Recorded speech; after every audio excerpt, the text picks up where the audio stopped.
On s'énerve tous. Peu importe l'âge, le caractère ou l'expérience. Une parole mal placée, une injustice, une provocation, une pression qui s'accumule, et sans même s'en rendre compte, on réagit. Le problème, ce n'est pas la colère. La colère, c'est une émotion normale. Le vrai problème, c'est quand cette colère prend le contrôle et parle à notre place. Combien de fois tu t'es dit après coup: j'aurais dû me taire. J'ai réagi trop vite. Ce n'était même pas si grave. En quelques secondes, une réaction mal contrôlée peut abîmer une relation, créer un conflit inutile, ou te faire regretter des paroles que tu ne pensais même pas vraiment. Et le pire, c'est que sur le moment, on a l'impression d'avoir raison. On se sent attaqué, incompris, manqué de respect. Alors on se défend, mais souvent de la mauvaise manière. Dans cette vidéo, on ne va pas parler de devenir froid, passif ou indifférent. On va parler de maîtrise de soi. De comment calmer ses nerfs quand tout en toi bouillonne. Et surtout, comment reprendre le contrôle de tes réactions. Parce que la vraie force, ce n'est pas de réagir vite.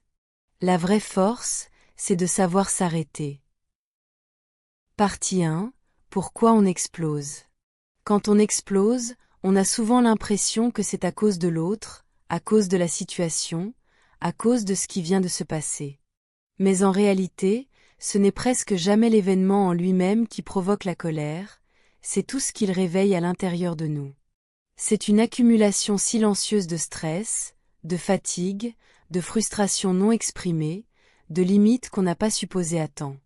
On encaisse, et un détail de trop fait tout déborder. À ce moment-là, notre cerveau ne cherche plus à comprendre, il cherche à se défendre. Le corps se met en alerte, le cœur s'accélère, la respiration devient courte, et on passe en mode réaction.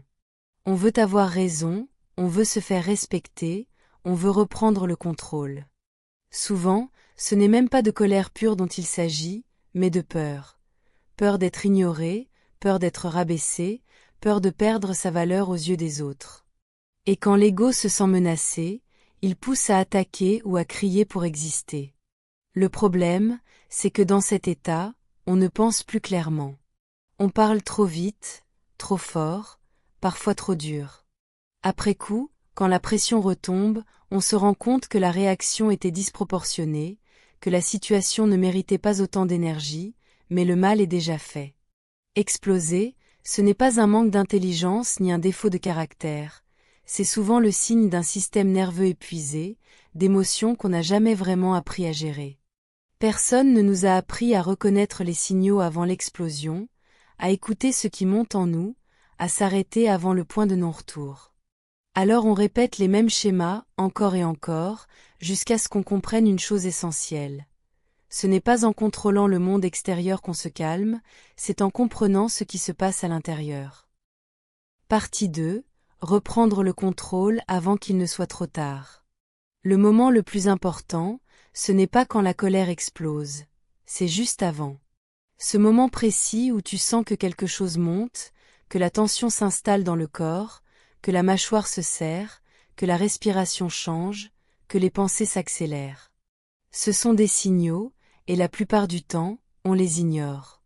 On continue à parler, à écouter à moitié, à ruminer intérieurement, jusqu'à ce que le point de non-retour soit atteint. Pourtant, c'est exactement là que le contrôle est encore possible. Reprendre le contrôle, ce n'est pas supprimer la colère, c'est ralentir le corps pour calmer l'esprit. Quand tu ralentis ta respiration, tu envoies un message clair à ton système nerveux, il n'y a pas de danger immédiat. Quand tu t'accordes quelques secondes de silence, tu empêches la réaction automatique de prendre le dessus. Ces secondes peuvent sembler insignifiantes, mais elles changent tout. Elles créent un espace entre ce que tu ressens et ce que tu vas faire. Dans cet espace, tu retrouves le choix.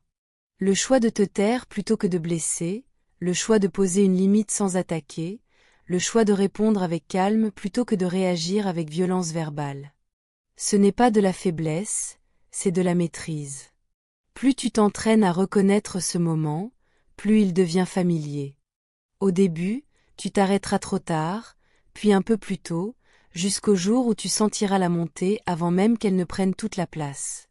Et à ce moment-là, tu comprendras que le vrai pouvoir n'est pas dans l'intensité de ta réaction, mais dans ta capacité à t'arrêter quand tout en toi te pousse à continuer.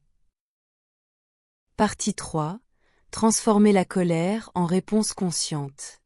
La colère en elle-même n'est pas l'ennemi. Elle est un signal. Elle indique qu'une limite a été franchie, qu'un besoin n'est pas respecté, qu'il y a quelque chose à dire. Le problème commence quand on laisse cette colère décider à notre place. Transformer la colère en réponse consciente, c'est apprendre à l'écouter sans lui obéir immédiatement. Au lieu de chercher à gagner, à dominer ou à écraser l'autre par des mots, on commence par se recentrer sur soi. On observe ce qui se passe à l'intérieur, sans jugement, sans lutte. On accepte la tension, on accepte l'émotion, mais on refuse de la laisser sortir n'importe comment. À partir de là, la parole change. Elle devient plus lente, plus claire, plus précise. On ne parle plus pour blesser, mais pour exprimer. On ne cherche plus à prouver qu'on a raison, mais à dire ce qui est vrai pour nous. Cette manière de répondre demande de la pratique, parce qu'elle va à l'encontre de nos automatismes. Mais avec le temps, elle transforme profondément les relations. Les conflits deviennent plus courts, moins destructeurs. Le respect remplace la peur, la clarté remplace la violence verbale. Et surtout, on sort de ces situations sans regret, sans honte, sans cette sensation d'avoir perdu le contrôle de soi. Répondre consciemment, ce n'est pas éteindre la colère, c'est lui donner une direction utile. Apprendre à calmer ses nerfs, ce n'est pas devenir quelqu'un d'autre. Ce n'est pas se renier, ni s'écraser, ni tout accepter. C'est apprendre à ne plus être prisonnier de ses réactions. Chaque fois que tu choisis de t'arrêter, de respirer, de répondre plutôt que de réagir, tu renforces une nouvelle version de toi-même. Une version plus stable, plus lucide, plus forte. La maîtrise de soi ne se voit pas toujours de l'extérieur, mais elle change tout à l'intérieur. Et avec le temps, elle change aussi la manière dont les autres te parlent, te respectent et t'écoutent. Si tu veux vraiment évoluer, commence par là. Pas en contrôlant le monde, mais en apprenant à te contrôler toi-même. Si cette vidéo t'a parlé, prends un moment pour réfléchir. Quelle situation te fait perdre ton calme le plus souvent? Et surtout, qu'est-ce que tu pourrais faire différemment la prochaine fois? Si tu retiens une seule chose de cette vidéo, retiens celle-ci, tu n'as pas besoin de réagir à tout ce qui te provoque. Tout ne mérite pas ton énergie, ni ta colère. Chaque fois que tu choisis le calme plutôt que l'explosion, tu te respectes un peu plus. La maîtrise de soi ne se construit pas en un jour, mais dans ces petits moments où tu décides de t'arrêter, de respirer, et de répondre autrement. Continue à t'entraîner, même quand c'est difficile, même quand tu échoues. Parce qu'au final, la personne qui bénéficiera le plus de ton calme, c'est toi. Prends soin de toi, et à très bientôt.